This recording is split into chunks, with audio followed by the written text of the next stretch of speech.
बिस्मिल्लाहिर्रहमानिर्रहीम। अस्सलाम वालेकुम नाज़रीन, मैं हूं राशिद यकूब खान। आप देख रहे हैं एक्सप्लोर कश्मीर। और कल वज़ीर-ए-आज़म पाकिस्तान ने कोटली आज़ाद कश्मीर का दौरा किया। यूम यकजहती कश्मीर के हवाले से एक बड़ा जलसा मुनक्कद किया गया। बेमिसाल कश्मीरी अवाम का वहाँ जज्बा देखने को मिला। लोगों ने बड़ा भरपूर वज़ीर-ए-आज़म पाकिस्तान का इस्तकबाल किया और वज़ीर-ए-आज़म पाकिस्तान ने भी बड़ी खुल के बातें की। कश्मीर के हवाले से उन्होंने लेके तो मोदी को मुज़ाकरात के हवाले से दावत दी कि आएँ मिल के बैठ के इस मसले का हल निकालते हैं। मसला कश्मीर जब तक हल नहीं होगा उस वक्त तक इस खित्ते में अमन कायम नहीं हो सकता। और उन्होंने जोर दिया कि अक़वाम मुत्तहिदा की करारदादों के मुताबिक इस मसले का हल निकाला जाए ताकि दुनिया में अमन कायम हो सके। ये क्या मैसेज गया है पूरी दुनिया में और हिंदुस्तान क्या मुज़ाकरात के हवाले से कोई पेशरफ्त कर पाएगा? आज हमारे स्टूडियो में ज्वाइन किया है सैयद मंजूर अहमद शाह साहब, आप हुर्रियत लीडर हैं। उनके साथ तशरीफ रखते हैं राजा मंसूर खान साहब, आप पीटीआई आज़ाद कश्मीर के रहनुमा हैं। राजा साहब, आपसे मैं गुफ्तगू का आगाज करूंगा। आप भी जलसे में मौजूद थे, बड़ा भरपूर जज्बा लोगों का भी नजर आ रहा था। लोग ये तवक्को कर रहे थे कि वज़ीर-ए-आज़म लाइन ऑफ कंट्रोल पे जो बात करेंगे, हिंदुस्तान को ललकारेंगे। और वज़ीर-ए-आज़म ने जो मुज़ाकरात की दावत दी है, क्या समझते हैं कि उस पार मैसेज क्या गया है और हिंदुस्तान क्या ये जो है उसको कबूल करेगा? बिस्मिल्लाहिर्रहमानिर्रहीम। देखें, इमरान खान साहब ने हस्बे मामूल एक मरतबा फिर बड़े दबंग अंदाज में खुल के ये बात की है कल भी, और उन्होंने अक़वाम आलम के ज़मीरों को झंझोड़ने की कोशिश की है और ये कोशिश की है कि उनको ये बताएं कि जो वादा आपने कश्मीरियों के साथ किया था जो सिक्योरिटी काउंसिल की करारदादों में, और 1948 का उन्होंने हवाला भी दिया कि वो दुनिया देख रही है आपकी तरफ, कश्मीरी देख रहे हैं आपकी तरफ, पाकिस्तान देख रहा है आपकी तरफ कि कब ये वादा आप पूरा करते हैं। एट द सेम टाइम उन्होंने मोदी को भी दोबारा से उनको याद दिलाया कि हम जब आपके पीछे मुज़ाकरात के लिए आ रहे थे तो इस वजह से नहीं आ रहे थे कि खुदा न खास्ता हमें कोई खौफ है। हम इस मसले का एक पुरअमन हल चाह रहे हैं। हम आपको डायलॉग की दावत दे रहे हैं। हम आपको ये बार बार ये बता रहे हैं कि कश्मीर के मसले को हल किए बगैर ये दो खित्ते कभी पुरअमन, ये दो मुल्क जो वो कभी पुरअमन नहीं रह सकते। तो इस सिलसिले में उन्होंने वहाँ पे जो जिस अवामी इज्तिमा से खिताब किया, वहाँ पे कश्मीरियों का जोश व जज्बा भी, और खास करके उस पार के कश्मीरियों को ये पैगाम गया कि पाकिस्तान, गिलगित बल्तिस्तान और आज़ाद कश्मीर का बच्चा बच्चा इस मुश्किल की घड़ी में उनके साथ खड़ा है।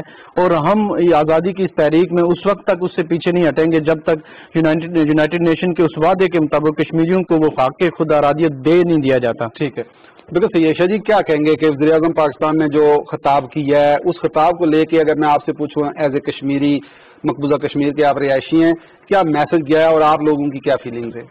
डिप्लोमेटिकली पाकिस्तान के वजीर आज़म इमरान खान साहब का कल वाला कोटली में खिताब बहुत जामिया था, बहुत मवसर था।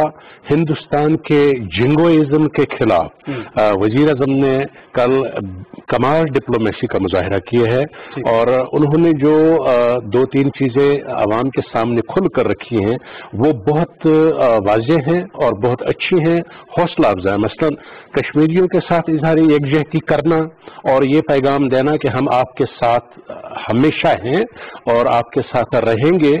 तो आज के ज़माने में जब हिंदुस्तान मकबूजा कश्मीर में मायूसी फैला रहा है, पाकिस्तान आपके लिए कुछ नहीं कर रहा, पाकिस्तान कुछ कर नहीं सकता, फलां फलां ये वो, तो इनका इस सवाल का जवाब वज़ीर आज़म साहब ने बहुत डिप्लोमेटिकली दे दिया कि हम आपके साथ हैं। एक बात। दूसरी बात, वज़ीर आज़म पाकिस्तान ने बहुत अहम पेशरफ्त की, वो ये कि उन्होंने जो हिंदुस्तान के आजकल के मारूजी हालात हैं, इन मारूजी हालात में पाकिस्तान का रवैया अगर मुकाबलतन हिंदुस्तान के देखा जाए तो बहुत डिप्लोमेटिक, बहुत सॉफ्ट, बहुत अच्छा है। हम हिंदुस्तान के मारूजी हालात से कोई नाजायज फायदा नहीं उठाना चाहते, कोई जिंगोइज्म हमारे जहन में नहीं है। हम डिप्लोमेटिकली, पीसफुली आपके साथ आगे बढ़ना चाहते हैं, मसले कश्मीर को हल करना चाहते हैं। और इन हालात में जबकि हिंदुस्तान टूट रहा है, अंदरूनी तौर पे खलफशार का शिकार है, मोदी हुकूमत नाकाम हो चुकी है और मोदी हुकूमत इस वक्त जो है जंगी जुनून को उभार रही है। इन हालात में इतना सॉफ्ट पैगाम दे देना और ये वाजह कर देना कि हम किसी कमजोरी की बना पर ये नहीं कहते मसला हल करें, हम इस बुनियाद पर ये कहते हैं कि आपके अपने मसाइल का भी हल होगा। यानी इसमें छुपा हुआ बैन सतूर ये पैगाम है कि आपके अपने मसाइल जो अंदरूनी हैं, जो परेशानियां हैं, जो आपका मुल्क डाइल्यूट हो रहा है, इसका भी हल ये है कि आप मसला कश्मीर को हल करें। और पूरी दुनिया को ये मैसेज दे दिया कि पाकिस्तान यूएन करारदादों के मुताबिक उस फ्रेमवर्क में रहते हुए आलमी कवानीन की ताबेदारी करते हुए मसले कश्मीर को हल करना चाहता है, चाहे हिंदुस्तान के हालात कितने ही बुरे हों। और इसका रिस्पांस हिंदुस्तान की तरफ से आना चाहिए। मसलन हिंदुस्तान को पाकिस्तान के इसका ये जवाब इस तरह देना चाहिए कि जो उन्होंने वहां मकबूजा कश्मीर में परेशानियां पैदा की हैं, लॉकडाउन है, मीडिया लॉकडाउन है, सीज है, आर्मड जो है ना वो फोर्सेज कश्मीरियों के सरों पर मुसल्लत हैं, उसमें ईज करना चाहिए, यानी CBMs के तौर पे, कॉन्फिडेंस बिल्डिंग मेजर्स के तौर पे, ताकि दुनिया को लगे कि हिंदुस्तान प्रॉपरली रिस्पॉन्ड कर रहा है। अगर हिंदुस्तान रिस्पॉन्ड नहीं करेगा तो दुनिया में एक्सपोज हो जाएगा, मजीद जलील हो जाएगा। तो ये तो हो रहा है। लेकिन राजा मंसूर साहब, प्राइम मिनिस्टर ने वहाँ खिताब के दौरान लाइन ऑफ कंट्रोल के लोगों से भी वो मुखातब हुए, उनके लिए भी उन्होंने कहा कि खुसूसी पैकेज हम प्लान कर रहे हैं। क्या आप समझते हैं कि उन लोगों की बड़ी कुर्बानियां हैं, कितना हौसला अफजा बात है उनके लिए? लेकिन प्राइम मिनिस्टर साहब इससे पहले भी जब मुजफ्फराबाद तशरीफ ले गए थे तो वहाँ पे उन्होंने खसूसी पैकेज का ऐलान 3 से 5 अरब का वो ग्रांट है, क्योंकि लाइन ऑफ कंट्रोल में रहने वाले हर शख्स को वो माना के हिसाब से दिया जाएगा। और उसके साथ साथ रिहेबिलिटेशन, फिर उनके लिए हेल्थ कार्ड का उन्होंने पहले से ऐलान कर दिया था कि हर लाइन ऑफ कंट्रोल में रहने वाले हर शख्स को मिलेगा, गो कि अब तो पूरे आज़ाद कश्मीर के हर फर्द को दे रहे हैं। तो ये भी एक खसूसी तौर पर उनकी तरफ से एक तोहफा था कि आज़ाद कश्मीर के लोगों के लिए कि हमें अंदाजा है कि जो 60% हिस्सा जो इस वक्त लाइन ऑफ कंट्रोल में आज़ाद कश्मीर का, वो किस तरह मुतासर है और किस तरह वहाँ जो इंडियन फौज जो जारियत करती है और उसके बाद लोगों की जो तर्ज जिंदगी में जो बदलाव आता है उसको ठीक करने के लिए पाकिस्तान किस तरह उनकी मदद कर रहा है। लेकिन साथ साथ उन्होंने एक जो बड़ी एक जो कंपैरिजन पेश कर रहे हैं खान साहब इस सारे अरसे के दौरान कि जो इंदवाता माइंडसेट है, जो फाशिस्ट माइंडसेट है जो मोदी का, वो दुनिया के सामने एक्सपोज कर रहे हैं। और दूसरी तरफ अपने आप को एक पुरअमन हाल की बात करते हैं, डायलॉग की बात करते हैं, पाकिस्तान का एक सॉफ्ट चेहरा वो लोगों के सामने पेश करते हैं। तो इससे दुनिया में भी एक मैसेज आ रहा है कि एक तरफ वो मुल्क है जो डायलॉग की बात करता है और दूसरी तरफ वो मुल्क है जो कि जिसने इतने अरसे इंतहा पसंदी की तरफ जा रहा है। उस इंतहा पसंदी की वजह से आप देखें कि वहाँ पे उन्होंने जो इमिग्रेशन एक्ट किया उसकी वजह से मुसलमानों में किस किस्म का रद्द-ए-अमल है, किसान इस वक्त किस तरह सरापा एहतजाज हैं, उसके बाद खालिस्तान की तहरीक आप देख लें, सिखों के ऊपर जो जुल्म सितम हो रहा है। तो इस तरह के माइंडसेट की वजह से भारत के अंदर जो डिस्टेबलाइजेशन हो रही है वो भी दुनिया के सामने वो एक्सपोज कर रहे हैं। ठीक है, तो ये इस सारी सिचुएशन में खान साहब ने बड़े जबरदस्त अंदाज में एक मुकदमा पेश किया और खास करके उस दिन जब पाकिस्तान पूरी कुव्वत के साथ कश्मीरियों के साथ इज़हार यकजहती करता है। बिल्कुल सही है। मंजूर साहब, आप क्या कहेंगे कि जिस तरीके से RSS का एजेंडा मंसूर साहब भी बता रहे हैं कि वो हिंदुस्तान को हिंदुत्व माइंड के तहत वो चलाना चाहते हैं, एक तरफ तो RSS एजेंडा है, आप क्या समझते हैं कि ये एजेंडा हिंदुस्तान की नाकामी का बायस बनेगा, हिंदुस्तान की तबाही का बायस बनेगा या तरक्की का बायस बनेगा? जी, RSS का, संघ परिवार का और BJP का, क्योंकि ये गठजोड़ है, गठबंधन है उनका, इस गठबंधन के पीछे एक हिंदुत्व का नजरिया है। हिंदुत्व नेशनल टेररिज्म की बुनियाद पर ये किए हैं कि वो कौम परस्ती, हिंदुत्व कौम परस्ती का एक मुतशद्दिद नजरिया है ये। उस मुतशद्दिद नजरिए ने हिंदुस्तान में क्या किया? अभी हिंदुस्तान के मुसलमानों के खिलाफ कर दिया गया। अब वो कहते हैं कि हिंदुस्तान के तमाम मुसलमान जो NRC के तहत 1957 तक के जो रिकॉर्ड नहीं दिखाएंगे अपने घरों का, उनके घर कन्फिस्केट कर दिए जाएंगे, हिंदुओं को दिए जाएंगे और उनको स्टेटलेस कर दिया जाएगा। फिर कुछ बांग्लादेश पुल कर दिए जाएंगे, कुछ पाकिस्तान की तरफ, कुछ बाकी ममालिक की तरफ, कुछ श्रीलंका की तरफ। तो रीजन में उन्होंने इस एक्ट के जरिए से, NRC के जरिए और CAA के जरिए उन्होंने एक डिस्टेबलाइजेशन की। ये किसका आउट प्रोडक्ट है, ये किसका आउटकम है?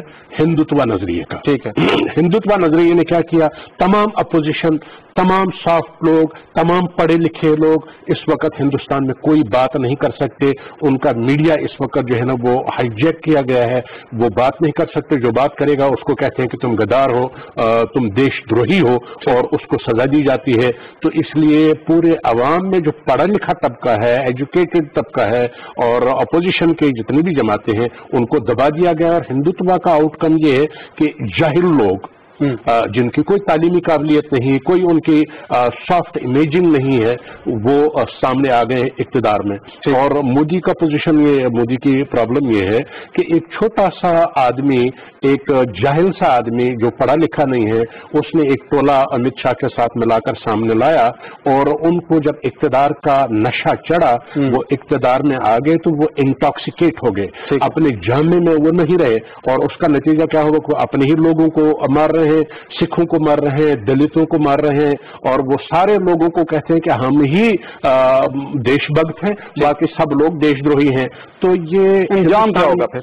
हाँ, उस इंतहा पसंदाना जो कौम परस्ताना हिंदुत्वा नजरिया है, उसका ये नतीजा है कि हिंदुस्तान अंदर ही अंदर खोखला हो गया, टूट गया। और हिंदुस्तान में आपने देखा होगा कि तमाम बड़ी बड़ी कंपनियां और तमाम बड़े बड़े बैंक जो हैं, उन्होंने बैंकरप्सी का ऐलान पिछले साल किया, कोविड-19 से पहले। ठीक है। और इसमें वो उनके बहुत सारे जो अभी भी नेशनल मीडिया पर उनकी अच्छी बात करते हैं, वो एंकर्स, उनके इंटरव्यूज आप निकाल आप क्या कहेंगे कि आरएसएस की जिस तरह ये बात कर रहे हैं कि हिंदुस्तान टूटने की तरफ जा रहा है, कितना इत्फाक करेंगे इस बात से? देखिए, हिंदुस्तान का मुनाफिकाना तर्ज अमल तो ये शुरू से जारी था, लेकिन अब जो है वो एक्सपोज हो रहे हैं। जो उन एंड प्रोडक्ट उनकी मोदी की शक्ल में जब सामने आ रही है, तो वो जो जिस तरह आपने कहा कि ये टूटने की तरफ जा रहे हैं, ये उसका एंड रिजल्ट सामने आ रहा है। ठीक है। और मोदी उस तरफ इंडिया को लेके जा रहा है। और ये मैं कहता हूँ, हमेशा से कहता आया हूँ कि it's a blessing in disguise, कि वो इंडिया जो अपने आप को वर्ल्ड लार्जेस्ट डेमोक्रेसी कहता था, सेकुलर मुल्क कहता था,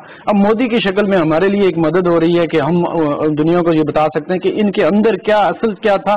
और वो जो डिसइंफॉर्मेशन लैब जो यूरोपियन यूनियन की निकली है, उसके बाद तो दुनिया को भी बिल्कुल क्लियर सामने आ गया कि ये किस तरह अंदर से कितने ये हमारी जड़ें काट रहे थे, किस तरह खोखले हैं, नाफिकाना तर्ज अमल है इनका। और ये इंडिया के अंदर की भी तहरीकें, जो जिस तरह वहाँ के भी अच्छे लोग हैं, जो डेमोक्रेटिक हैं, जो लिबरल हैं, वो भी ये सोचने पे मजबूर हो गए हैं कि इंडिया का जो मुस्तकबिल है वो तारीख होने जा रहा है। और वो मोदी की शक्ल में इंशाल्लाह इसका रिजल्ट सामने आ जाएगा। बिल्कुल सही है। लेकिन मंजूर शाह साहब, एक तरफ किसानों की तहरीक है और दूसरी तरफ कश्मीर में इनका जुल्म भी, बर्बरियत भी है, लेकिन बेबसी की तस्वीर भी बनते जा रहे हैं। आप क्या समझते हैं कि हालात फिर किस तरफ जाएंगे? इतनी तहरीकों का मुकाबला हिंदुस्तान को कैसे करेगा? जी, हिंदुस्तान में अगर कोई उनके जो स्ट्रेटजिस्ट्स हैं, उनके जो पॉलिसी साज लोग हैं, अगर वो समझ बूझ रखते होंगे तो उनके लिए तो ये हालात बहुत खौफनाक हैं। ठीक है। वो ये चौमुखी जंग नहीं लड़ सकते। उधर सिक्किम में चाइना ने फिर इंट्रूजन शुरू कर दिया उनके साथ, या इन्होंने चाइना को फिर वहाँ कोई इंस्टिगेट करने की, वार इंस्टिगेट करने की कोशिश की। लद्दाख में चाइना ऑलरेडी बैठा हुआ है। मकबूजा कश्मीर में इन्होंने लोगों को घरों में कैद किए हुए हैं। हर किस्म की पाबंदी और हर किस्म का आयरन कर्टन इन्होंने वहां इम्पोज कर दिया है। शुमाल मशरकी 8 सिस्टर रियासतों में आज़ादी की और हिंदुस्तान से अलहदगी की तहरीकें जारी हैं। खुद हिंदुस्तान में जो इस वक्त सिख आंदोलन, किसान आंदोलन या किसान एहतिजाज जो जारी है, उसकी वजह से लाल किले तक भी अब सिखों ने खालिस्तान के परचम बुलंद किए। तो ये मल्टी प्रॉन्ग चैलेंजेस हिंदुस्तान को इस वक्त हैं, और अगर इन चैलेंजेस से वो निपटना चाहते हैं तो उन्हें दो चीजें करनी पड़ेंगी। एक तो उन्हें ये करना पड़ेगा कि सिखों के मुतालबात मानने पड़ेंगे, और दूसरा उन्हें यह है कि मसला कश्मीर को बहुत सुर्रत से, बहुत तेजी से हल करना पड़ेगा। अगर नहीं करेंगे तो ये तो बहुत बड़े नासूर हैं, ये तो रिश्ते रहेंगे।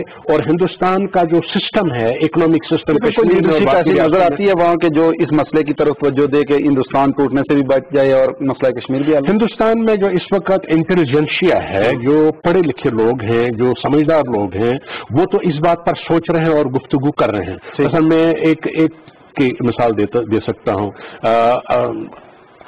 अमित कौल है एक, ये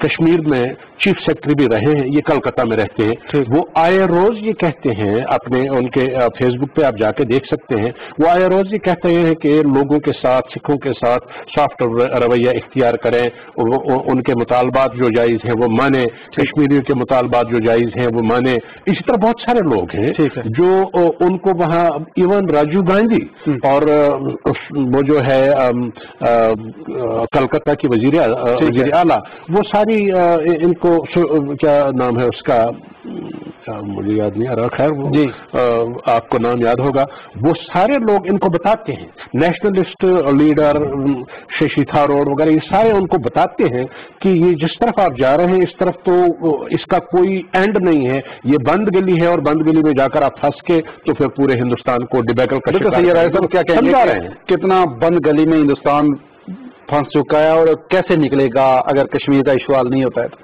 میرے خیال سے جو انتہا پسندانہ سوچ ہے وہ اتنی آگے جا چکی ہے کہ انڈیا واقعی بند گلی میں پھنس چکا ہے، اور میرے خیال سے اس کا ایگزٹ جب تک جو مسائل ہیں ود ان جو تحریکیں چل رہی ہیں ان کا حل کی طرف نہیں لے کے جاتا، اس وقت تک اس مسئلے کا حل نہیں ہونے والا، اور انڈیا کی جو یہ اکائی ہے، جو یونٹی ہے، یہ قائم رہنا مجھے نظر ہوتی ہوئی نظر نہیں آ رہی۔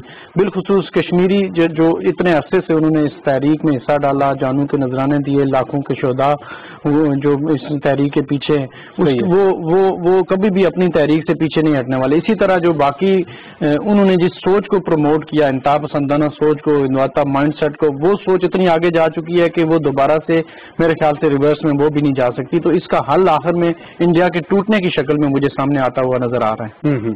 لیکن وزیر اعظم پاکستان نے کل ایک اور بڑی اہم بات کی کہ اقوام متحدہ کی قراردادوں کی بات انہوں نے کی کہ ان قراردادوں میں ہی مسئلہ کشمیر کا حل ہے، اور وہ انہوں نے کہا کہ میں بار بار زور دے کے اقوام عالم کو یہ قراردادیں، یہ وعدے یاد دلاتا رہوں گا۔ آپ کیا سمجھتے ہیں کہ جو وزیر اعظم کہہ رہے ہیں اقوام عالم اس پہ توجہ دیں گے؟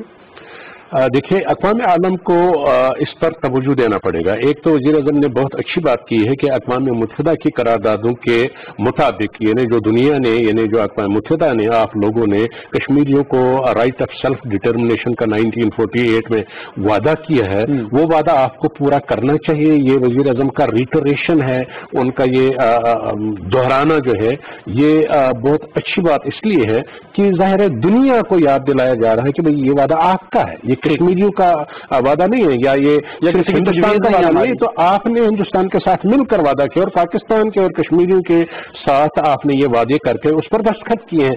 یہ یاد دلانا بہت اچھی قانونی پوزیشن ہے۔ اور دوسرا یہ ہے کہ وزیر اعظم نے ان کو ایک پیغام یہ بھی دیا کہ ہم کسی خوف، کسی ڈر، کسی لالچ کی وجہ سے یہ آپ کو نہیں بتاتے، یہ آپ کے ساتھ امن کے ساتھ رہنے کی صلح جوئی جو ہم کرتے ہیں، یہ ہم اس وجہ سے نہیں کہ ہم کوئی کمزوری ہے ہمارے اندر، یہ ود ان دا لائنز یہ پیغام دینا کہ ہم کمزور نہیں ہیں، یہ بہت اچھا پیغام ہے۔ کمزور تو اس کا مطلب یہ ہے کہ ہم کمزور اگر نہیں ہیں تو پھر کون کمزور ہے؟ اس کا مطلب ہے پھر آپ کمزور ہیں۔ آپ کی جو مختلف چیزیں آج ہندوستان میں ہو رہی ہیں، ان کمزوریوں کا ود ان دا لائنز اشارہ دیا ہے وزیر اعظم نے، اور یہ بہت اچھی بات ہے۔ اور اس میں ایک اہم بات میں یہ ایڈ کرنا چاہتا ہوں کہ اقوام عالم کے سامنے ہندوتوا کو، اور جو ہندوستان کا اس وقت نیشنل ہندوتوائی ٹیررسٹ جو اسٹیٹ ہے، ریسسٹ اسٹیٹ کا جو اس وقت ہندوستان نے پوسچر بنایا ہے، تو یہ دنیا کو بتانا چاہیے کہ ہندوستان لارجسٹ ڈیموکریسی کا جو ڈرم بیٹ کر رہا تھا وہ فیک تھا، بلکہ اب ہندوستان کھل کر حقیقت کے طور پر لارجسٹ ریسسٹ اسٹیٹ کے طور پر سامنے آیا ہے۔ لیکن ایک تو یہ میں ایک نقطہ میں عرض کرنا چاہتا ہوں، دوسرا یہ کہ وزیر اعظم پاکستان کو اب مختلف فورمز پہ یہ کہہ دینا چاہیے کہ ہندوستان کو جو آپ لارجسٹ منڈی کہتے تھے، جی کوئی اکنامک ہب کہتے تھے، ایسی بات نہیں ہے۔ ہندوستان میں آپ کی پوری دنیا کی انویسٹمنٹ جو ہیں وہ ڈرین ہو رہی ہیں، اور ان کو پل آؤٹ کرنا چاہیے، اور ہندوستان پر اگر وہ اپنی انویسٹمنٹس پل آؤٹ کریں گے تو دنیا کو خسارے سے بچایا جا سکتا ہے۔ دنیا کی آنکھیں کھولنے کے لیے صاحب یہ کافی نہیں ہے کہ 600 جعلی اکاؤنٹس ڈس انفو لیب کے انکشافات ہیں تو ان کی آنکھیں کھلنی جانی چاہیے۔ دیکھیں دنیا کو تو یہ کافی حد تک مودی کے آنے کے بعد کافی حد تک سمجھ آ گئی ہے کہ بھارت کی کرنٹ سچویشن کیا ہے، لیکن عمران خان صاحب نے جس طرح دنیا کی آنکھیں ایک اور نقطے کی طرف جو متوجہ کی ہیں وہ یہ تھی کہ آپ نے یہی سیکورٹی کونسل کی قرارداد جو ایسٹ تیمور میں ہوئی اور اس پہ کس طرح آپ نے جلدی ایکشن کروایا اور اس کو عمل درآمد آپ کرایا، اور دوسری طرف یعنی کہ وہ یہ کہنا یہ چاہ رہے تھے کہ مسلمانوں کی زندگیوں کو ایک عام زندگی نہ سمجھا جائے، یہ دورہ معیار ختم کیا جائے، اور اقوام عالم کو یہ دیکھنا ہوگا کہ ایک طرف اگر کہیں مسلم ممالک یا مسلم ملک کسی جگہ تحریک کا شکار بنا ہوا ہے اور آپ نے وعدہ کیا اور وہ وعدہ پورا نہیں کر رہے، اور دوسری طرف کسی کرسچن کمیونٹی میں آپ نے فوراً سے اس کی عمل درآمد شروع کر دی ہے یا کرا دی ہے، تو اس کا مطلب یہ ہے کہ دورہ معیار دنیا کے سامنے آ رہا ہے۔ لہٰذا دنیا کو یہ اب اس پہ فیصلہ لینا پڑے گا کہ جو وعدہ انہوں نے کشمیریوں کے ساتھ کیا اس کو وہ ہر صورت پورا کرے، اور خان صاحب نے کلیئر کہا کہ میں دنیا کشمیریوں کے ساتھ کھڑی ہو یا نہ کھڑی ہو، پاکستان کشمیریوں کے ساتھ کھڑا ہوگا، اور میں پاکستان کشمیریوں کا ترجمان بن کر وکیل بن کر سفیر بن کر یہ کردار ادا کرتا رہوں گا۔ بالکل صحیح ہے۔ منظور شاہ صاحب آپ کا، راجہ منصور صاحب آپ کا بہت شکریہ، آپ نے ٹائم دیا۔ جی ناظرین، پروگرام آپ نے دیکھا اور وزیر اعظم پاکستان نے جس طرح کل فرمایا تھا کہ میں دنیا کے سامنے کشمیریوں کا سفیر بنا رہوں گا اس وقت تک جب تک مسئلہ کشمیر حل نہیں ہوتا، اور اقوام عالم کو بار بار اس کا وہ وعدہ یاد دلاتا رہوں گا تاکہ وہ مسئلہ کشمیر حل کرنے کے لیے کردار ادا کریں۔ اسی کے ساتھ ہی راشد یعقوب خان کو دیجیے اجازت۔ اللہ نے